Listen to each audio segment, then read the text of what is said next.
Vuelve a escalar la crisis en el estrecho de Hormuz. Donald Trump anunció el bloqueo total del canal tras el freno en las negociaciones con Irán. Irán respondió desafiando a Trump. Hay mucho en juego y por eso Trump advirtió a China que le aplicará nuevos aranceles y provee ayuda militar al régimen iraní. Soy Jenny Pérez aquí en Berlín. Destacamos. Tras el fracaso de las negociaciones en Islamabad, Trump denuncia que Irán no está dispuesto a renunciar a sus ambiciones nucleares. Dijo que la Marina estadounidense interceptará todo barco que intente entrar o salir del estrecho. En Perú, casi 28 millones de personas eligen hoy al próximo presidente y nuevos integrantes del Congreso bicameral. El proceso ocurre tras una de las últimas crisis y en medio de la desconfianza ciudadana. Y la participación récord en unas elecciones clave en Hungría. El Partido Conservador Pro-Europeo, TITSA, aspira a desbancar a Viktor Orbán con su candidato, Péter Magyar.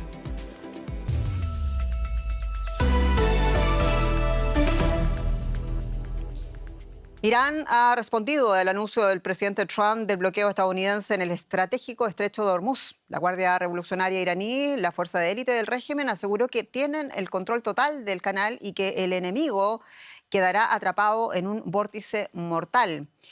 Bueno, ocurrió luego de que Trump anunciara que la Marina estadounidense interceptaría toda embarcación que intente entrar o salir del estrecho y que destruirían las minas iraníes. El anuncio de Trump sucedió tras el fracaso de las negociaciones entre las partes en Pakistán. Trump culpó al régimen iraní de no estar dispuesto a renunciar a sus ambiciones nucleares.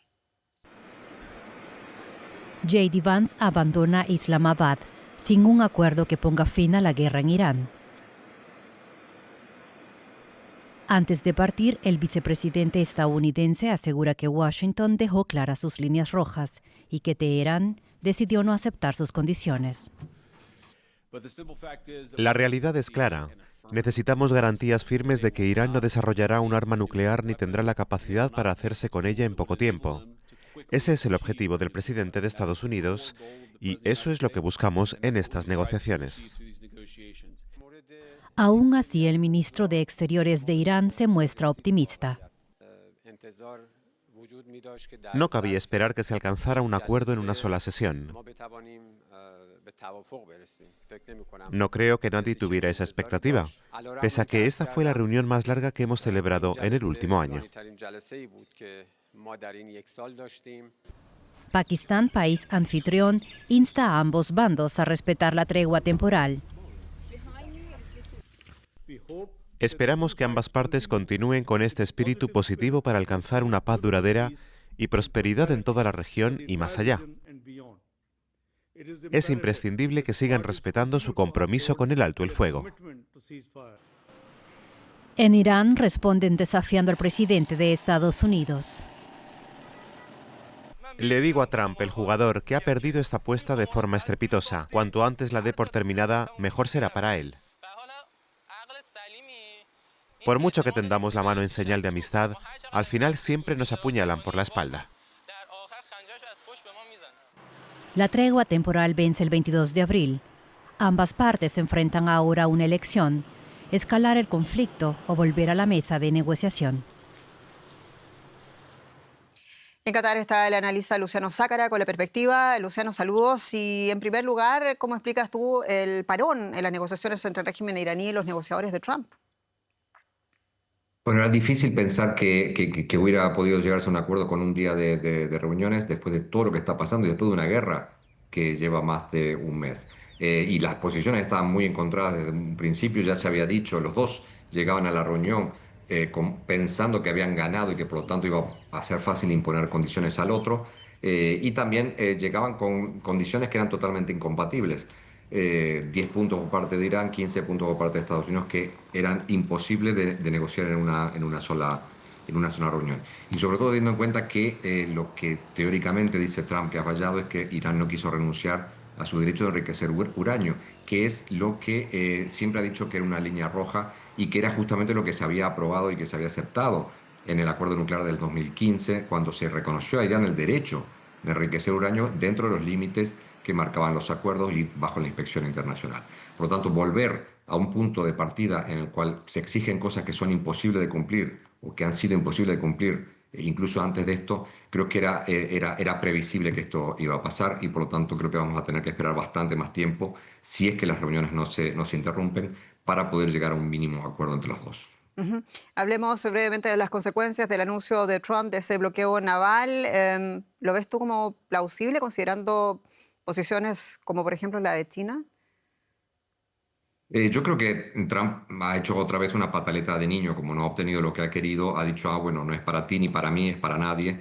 Es una reacción muy típica de alguien que está enfadado y no creo que sea algo recomendable decir que va a interrumpir todo paso de cualquier barco que quiera entrar o salir del Golfo, porque está otra vez afectando a los países del Golfo, no solo a Irán, está afectando a todos los países del Golfo que han logrado o que están intentando lograr que sus barcos atraviesen el Golfo y otra vez va a afectar la economía de todos estos países y va a ser otra vez volver a subir el precio del petróleo.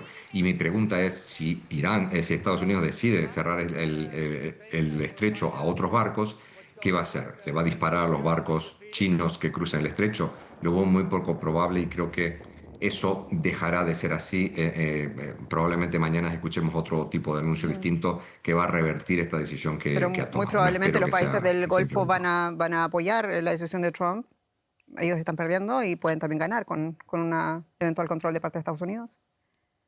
Lo veo complicado porque si Estados Unidos aplica esta medida, hay barcos, hoy Qatar acaba de anunciar que ha restaurado la navegación en su totalidad.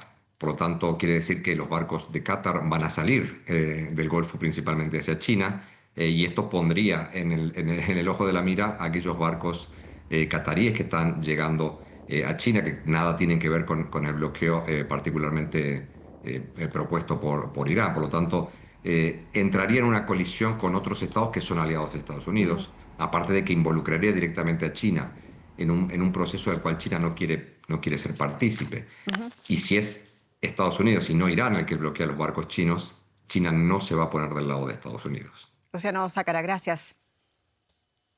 Gracias a ustedes, buenas noches. Y nos concentramos rápidamente en Perú porque este país celebra el domingo estas elecciones generales clave, marcadas también por una década de inestabilidad, con 8 presidentes en los últimos 10 años.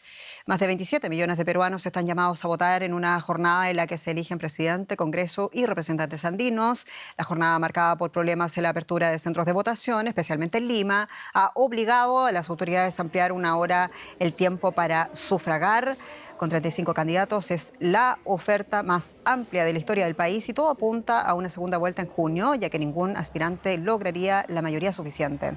Entre los nombres con más opciones destacan la candidata de ultraderecha Keiko Fujimori, hija del expresidente Alberto Fujimori, 2 exalcaldes de Lima, el empresario ultraconservador Rafael López Aliagua y el populista Ricardo Belmont y el excomediante de derecha populista Carlos Álvarez.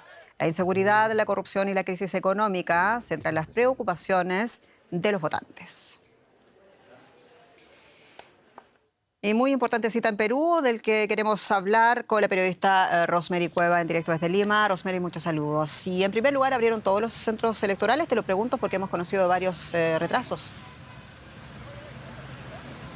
Así es, Jenny, se registraron demoras específicamente en la zona sur de Lima metropolitana. Aún hay mesas de votación que se están instalando con más de 4 horas de retraso.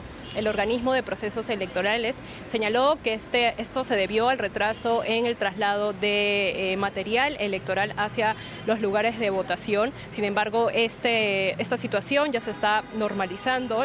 El organismo también señaló que solo un 0.7% de las mesas se han visto afectadas, pero también hemos podido ver entre los ciudadanos malestar por las largas colas que han estado realizando y también por este sentimiento de incertidumbre si es que iban a poder votar o no. Pero como comentamos, esto ya se está regularizando y pues esta situación vuelve más compleja más complejo el clima que ya se vive, pues los peruanos se enfrentan a una de sus procesos electorales más difíciles porque tienen que elegir un presidente entre 35 candidatos, también tienen que elegir senadores nacionales, regionales, diputados y hacia el Parlamento andino también.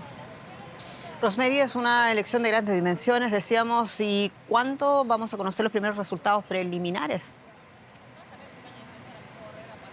El organismo había estimado que para la medianoche iba a tener un 60% de estos resultados, sin embargo, por las demoras que ya hemos explicado, probablemente no se llegue a este porcentaje o los resultados se vayan a aplazar.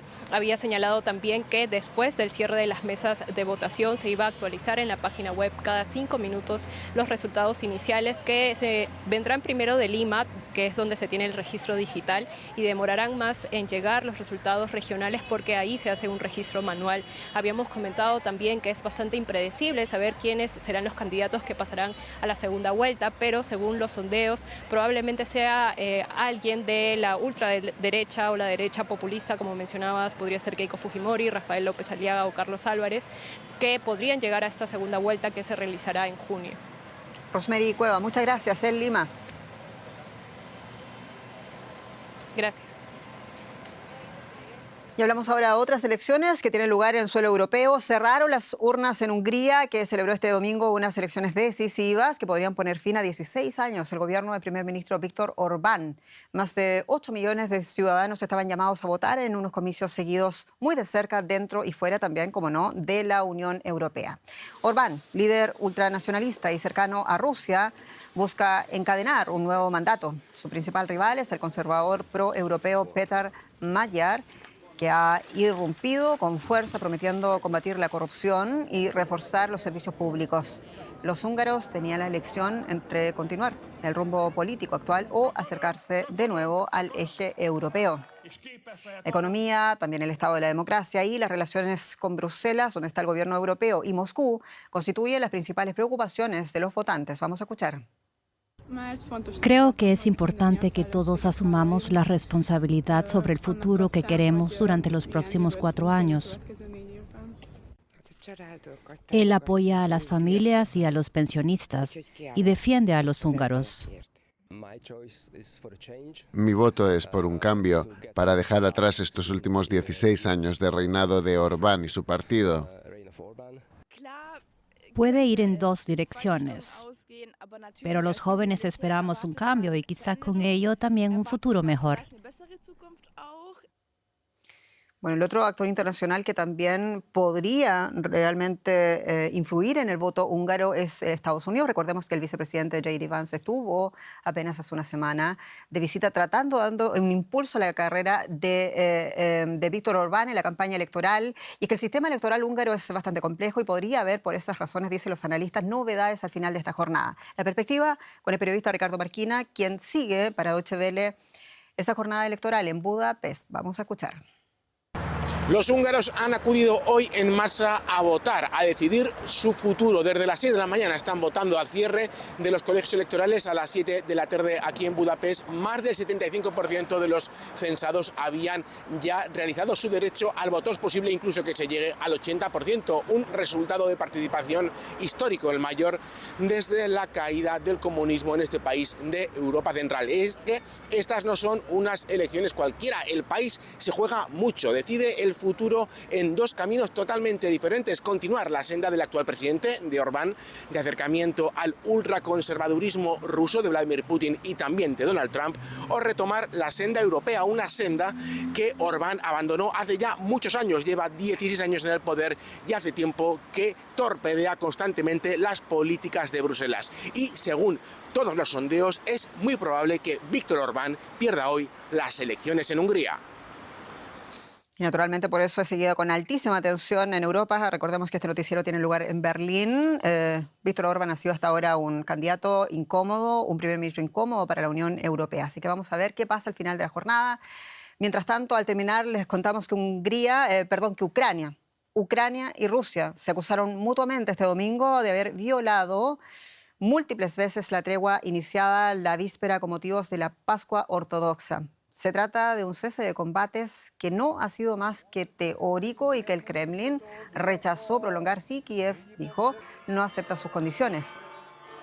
Entró en vigor el sábado a las 4 de la tarde y va a concluir al terminar la jornada del domingo, es decir, un total de 32 horas. Pero ambos ejércitos se han acusado mutuamente, decíamos, de cientos de ataques de artillería con drones e incluso con tropas. Así están las cosas. Soy Jenny Pérez, ha sido un gusto acompañarlos y hasta pronto.